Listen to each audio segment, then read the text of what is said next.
Selam gençler. Çok kişi bana yazıyor. Diyorlar ki ya Almanya'da akrabam var, arkadaşım var. Bana davetiye gönderebilir mi? Eğer ben davetiyeyle gelirsem iş bulduğumda Almanya'da kalmaya devam edebilir miyim? Biliyorum bu sorular çok kritik. Çünkü eğer yanlış bilgiyle başlarsanız sürece hem hayal kırıklığına uğrarsınız hem de paranızı kaybedersiniz. Ben de bunları yaşamanızı istemiyorum. O yüzden size bu videoyu çekiyorum. Bugün bütün bu sorulara cevap vereceğiz. Adım adım anlatacağız ve aklınızda herhangi bir soru kalmaması için mükemmel bir video hazırlayacağız.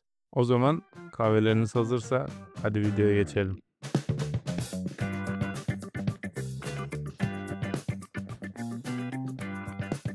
Şimdi o zaman ilk soruyla başlayalım. Size kimler davetiye gönderebilir? Size davetiye gönderecek kişinin illa bir akrabanız olması gerekmiyor arkadaşlar. Herhangi bir üçüncü kişi, akraba bağınızın olmadığı arkadaşınız, herhangi birisi veya aile dostunuz hiç fark etmez. Herkes sizi davet edebilir. Burada önemli bir nokta var. Sizi davet eden kişinin ya Alman vatandaşı olması gerekiyor ya da burada yasal bir oturumunun olması gerekiyor. Nedir bu yasal oturum? Mavi kartlı olabilir, oturum izni olabilir, başka bir çalışma vizesi olabilir. Yasal oturumu olan herkes sizi Almanya'ya davet edebilir. Davetiye için gerekli olan tek şey mali durumunu belgeleyebilmesi.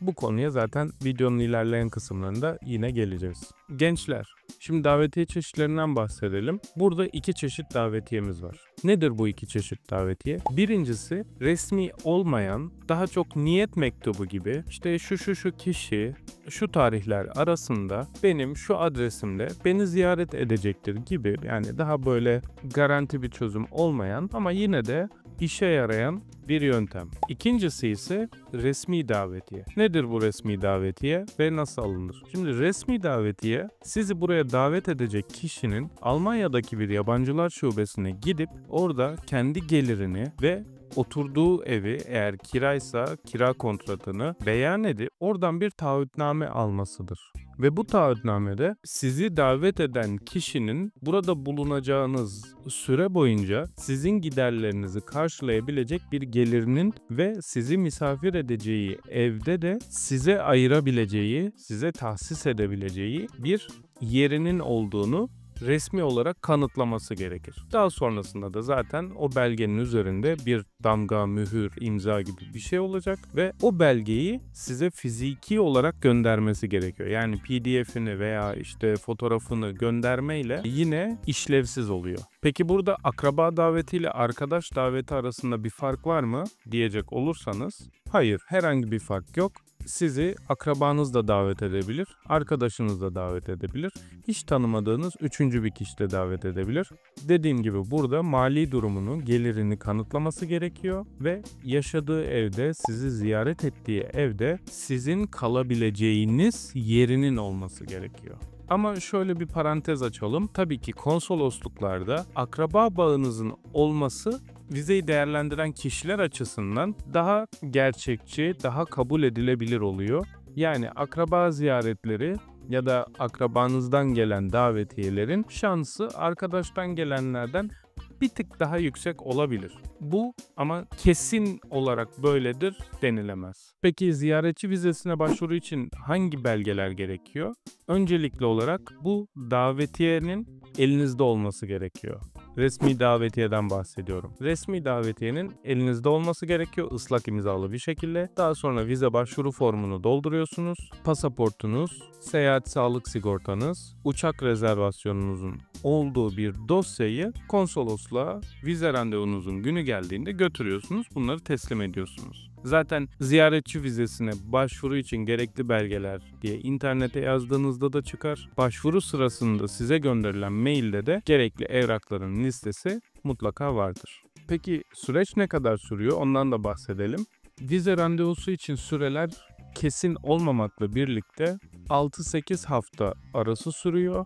Tabii ki daha uzun sürenler de var. 4-5 ay sürenler de var ya da 4-6 hafta arasında herhangi bir yanıt alanlar da var. Bunun dışında randevuya gidip resmi olarak vize başvurunuzu yaptıktan sonra da konsolosluğun size pasaportunuzu geri göndermesi yaklaşık bir 4-5 ay sürebilir. Buna hazırlıklı olun. Yani bütün süreç En fazla 1 yıl, en az 3-4 ay kadar sürebilir. Bu neye göre değişiyor hiçbir fikrim yok. O yüzden uçak biletlerinizi alırken tavsiyem iptal edilebilir, açık bilete çevrilebilir biletler almanız. Bu şekilde belki maddi zararınızın olma ihtimalini de düşürürsünüz. Şimdi gelelim en kritik soruya. Ziyaretçi vizesini aldınız, Almanya'ya geldiniz. Şans eseri burada bir iş buldunuz, burada kalabilir misiniz? Cevap hayır. Şimdi bunu açalım. Almanya size diyor ki kardeşim ben sana ziyaretçi vizesi verdim. Git eşini, dostunu, akrabanı, arkadaşını gör, geri dön diye. Bunun süresi 90 gün.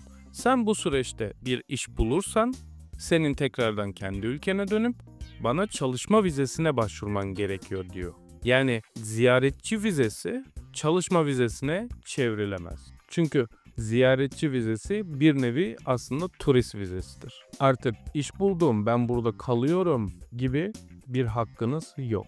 Peki Almanya'da çalışmak için, iş bulup yaşamak için ne yapmanız gerekir? En garanti yöntem Türkiye'deyken Almanya'dan bir firmadan iş bulup davetiye alıp iş sözleşmesini alıp onu imzalayıp bu şekilde bir çalışma vizesine başvurmanızdır. Bunun dışında 6 aya kadar veriliyordu yanlış hatırlamıyorsam. İş arama vizesi de var. Bununla ilgili de zaten bütün bilgileri topluyorum şu an. Yakın zamanda bununla ilgili de size detaylı yani iş arama vizesiyle ilgili size detaylı bir video çekeceğim. O videoyu kaçırmak istemiyorsanız hemen şu an kanala abone olabilirsiniz. Bu sayede gelecekteki videoları da kaçırmamış olursunuz. Bir diğer doğru yolda Almanya'ya gelip çalışmak için öğrenci vizeleri. Bu üniversite okuyorsunuzdur, Erasmus'la gelebilirsiniz veya yüksek lisans yapıyorsunuzdur, Erasmus'la gelebilirsiniz.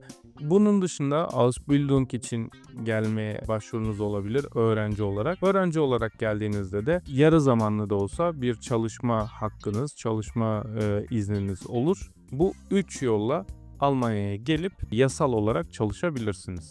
Sonuç olarak gençler, aile ve arkadaş davetiyle Almanya'ya ziyaretçi olarak gelip turist olarak Almanya'da gezmek kolay ve güzel bir yol. Ama bu ne yazık ki kalıcı bir oturum için çözüm değil. Ziyaretçi vizesine başvuru için de belgelerinizi eksiksiz hazırlarsanız vizeden kabul alma şansınız artacaktır. Sizin de eğer ziyaretçi vizesi hakkında tecrübeleriniz varsa ya da aklınıza takılan bir soru varsa lütfen yorumlarda belirtin. Tecrübelerinizi öğrenmek isterim ve sorunuz varsa da bildiğim kadarıyla yanıtlamak isterim. Umarım video sizin için faydalı olmuştur. En kısa sürede görüşmek üzere. Bye bye.